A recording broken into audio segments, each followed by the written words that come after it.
안녕하세요. 인테리어 교과서 최고집입니다. 겨울이에요. 춥네요. 우리 사무실은 이렇게 통창으로 유리가 크고 많으니까 추운데 여러분의 집도 춥나요? 만약 우리 집 샤시가 은색으로 된 알루미늄 샤시라면 지금 당연히 추우실 거예요. 아무리 난방을 올려도 소파에 앉아있으면 콧등과 등이 추워. 이건 우풍이 생길 너무한 수밖에 거 없거든. 아니냐고? 기본적으로 알루미늄 창호는 너무 오래됐어요. 이제 좀 바꾸세요. 샤시비 아끼려다 난방비랑 약값이 더 들어가겠어요. 근데 우리 집은 알루미늄이 아닌데 추워요 하시는 분들 계실 거예요. 샤시 견적이 비싸다 보니 집 전체 인테리어를 하시면서 샤시는 안 바꾸시는 분들 정말 많아요. 인테리어 제품들은 기본 10년 사용한다고 생각하시고 교체하시면 되는데 샤시는 좀 더 오래 쓰신다고 해서 15년 이상 20년이 넘었다 하시면 PVC 창호로 되어 있다 하더라도 바꾸세요. 저희가 올 공사 한 후에 샤시는 외관이 괜찮다고 안 바꾸시는 공사 하시는 분들 끝나고 나 후에 후회하시는 분들 정말 많아요. 후회하면 늦어요. 자, 집이 추운 이유는 당연히 날씨가 추우니까 근데 왜 쟤네 집은 따뜻한데 우리 집만 더 추운 것 같지? 싶으신 분들 계실 거예요. 우선 우리 집 샤시의 상태를 확인하셔야 합니다. 알루미늄 창호는 일반 PVC 창호든 명품 브랜드 창호든 뭐든 오래된 샤시는 늙었어요. 아파요. 이렇게 기능이 떨어지다 보니까 창과 창 사이가 벌어진 집들이 참 많습니다. 그리고 그 사이로 황소 같은 바람이 들어오지요. 근데 창틀과 창 사이의 균형이 틀어져서 그 사이로도 들어오고요. 창틀 아랫부분에 구멍이 있어요. 비가 레일에 고이지 말고 밖으로 빠지라고 있는 구멍인데 여름에는 그 구멍으로 벌레도 들어옵니다. 이렇게 벌레도 들어오니 바람 당연히 들어오는 거고 창이 레일에 왔다 갔다 할 수 있도록 이격이 있어요. 그 사이로도 바람이 들어옵니다. 요즘 창호들 참 잘 만들어요. LX 창호의 경우 아까 말씀드린 것처럼 이런 것들을 막는 윈드 클로저나 방충 해수캡 또는 이런 마감재로 그 조그만 구멍들마저도 막아주려고 노력하고 있어요. 다른 브랜드 창호도 이런 거 시공해 줄 거예요. 그죠? 구매하실 때 확인해 봐 주세요. 만약 지금 집에 계시면서 시청하고 계신다면 우리 집에 이미 시공되어 있는 창호로 가서 구석구석 확인 한번 해주세요. 창과 창 사이에 손을 대봐서 외부의 냉기로 전체적으로 추운 것인지 아니면 말씀드린 것처럼 벌어진 공간이 있어서 그 사이로 바람이 들어오는 건지 아닌지 다른 원인이 있는지 이 원인을 알아야 어떻게 처리해야 할지를 결정할 수 있겠지요. 우리 집 창호가 저기가 벌어졌네. 에이, 샤시를 바꿔야지 하고 견적을 물어보면 가격이 장난 아니죠.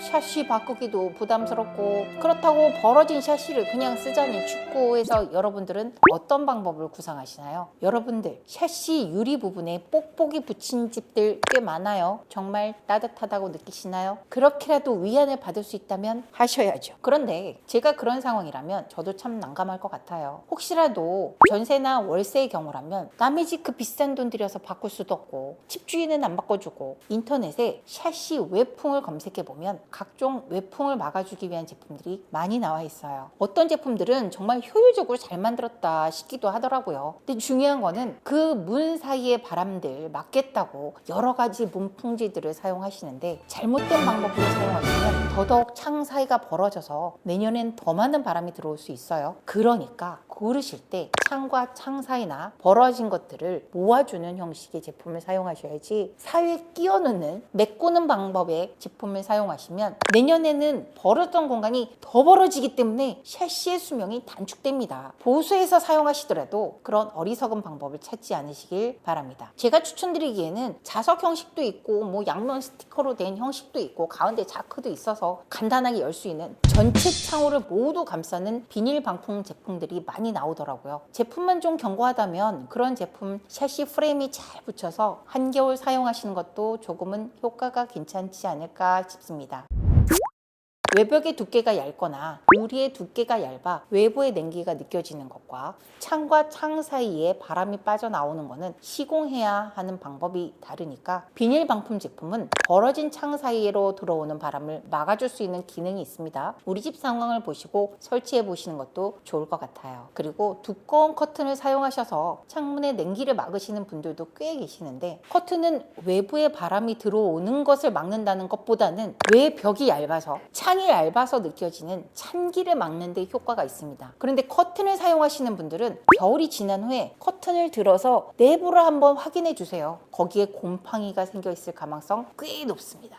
왜냐하면 창과 커튼 사이에 결로가 생기는데 이게 커튼에 붙으면서 곰팡이균이 커튼에 많이 생기더라고요. 안타까우면서도 재밌는 건 오래된 창이라 외풍이 있을 때 장점이 하나 있는데 겨울에 추워도 가끔씩 환기를 시키라고 말하잖아요. 근데 오래된 창호는 자동 환기가 돼. 가끔 그 집에 거주했다가 짐 빼서 인테리어 공사한 후에 다시 이사했을 때 창호부터 전체 올수리 하신 집들 중에 가끔씩 어머 옛날에는 결로가 없었는데 인테리어 하고 난 후에 결로가 생겨요. 벽과 바닥에 물이 줄줄줄 흘러요 하시는 경우가 있습니다. 엄마 우리 집 확장 공사했는데 확장된 벽과 바닥에 누수가 있나 봐요. 물이 고여요 라고 하시는 분도 계시고요. 그게 예전에는 벌어진 창호 사이로 자동 환기가 되다 보니까 외부의 온도와 내부의 온도의 온도 차이가 좀 적고 결로가 생겨도 조금 더 빨리 마를 수 있었는데 창호를 새로 바꾸고 벽체 단열을 짱짱하게 하고 난 후에는 단열성과 기밀성이 높아지다 보니까 온도 차이가 더 많아져서 결로가 벽이 생기는 경우가 특히 확장된 공간의 벽과 바닥에 생기는 경우가 많이 있습니다. 아니 좋은 걸로 바꿔놨는데 왜 결로가 생겨요? 공사 똑바로 안 한 거 아니야? 라고 하실 수 있는데 이건 기존 벽체의 문제 때문입니다. 벽체가 정말 얇아요. 구축 아파트 같은 경우 10cm 겨우 넘습니다. 절대 그 두께로는 벽체에서 밀고 들어오는 외부의 냉기를 막을 수 없어요. 근데 어떤 업체는 단열을 해야 한다고 하는데 기존 벽에 10에서 20mm 즉 1에서 2cm 이보드 같은 거 붙여놓고 단열했다고 하는데 그건 단열이 아닙니다. 단열하려면 단열하는 공간에 따라 다르지만 최소 30에서 50mm 이상의 핑크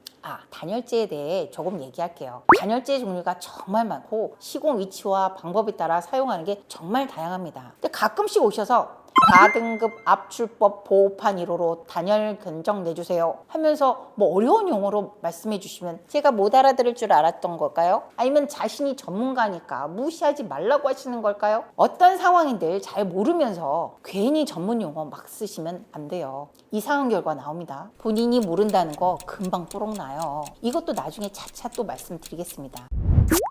하여간 모시기 비드법이니 압출법이니 어려운 용어 사용하시는데 그냥 여러분은 단열재에 사용할 단열재 색깔이 핑크색인지 흰색인지를 보시고 판단하시면 돼요. 제가 처음 찍은 좀 쪽팔린 영상 보시면 하얀 스티커 하나 넣어놨다고 말씀드린 영상이 있습니다. 택배 포장재로 가끔 사용하는 하얀 스티로폴을 여러분의 집 단열재로 사용한다고 하면 멱살 잡으세요. 공사하고 있는 현장에 단열재가 들어온 거 사진 찍어서 보내달라고 하시더라도 하얀 스티로폴이 있으면 사용하지 말라고 얘기해 주세요. 견적을 보실 때도 단열재 핑크로 사용하실 거죠? 두께 몇 T로 사용하실 건가요? 꼭 물어보셔야 합니다. 나중에 단열하는 방법과 잘못 시공하는 단열 방법에 대해서도 소개해 드리겠습니다.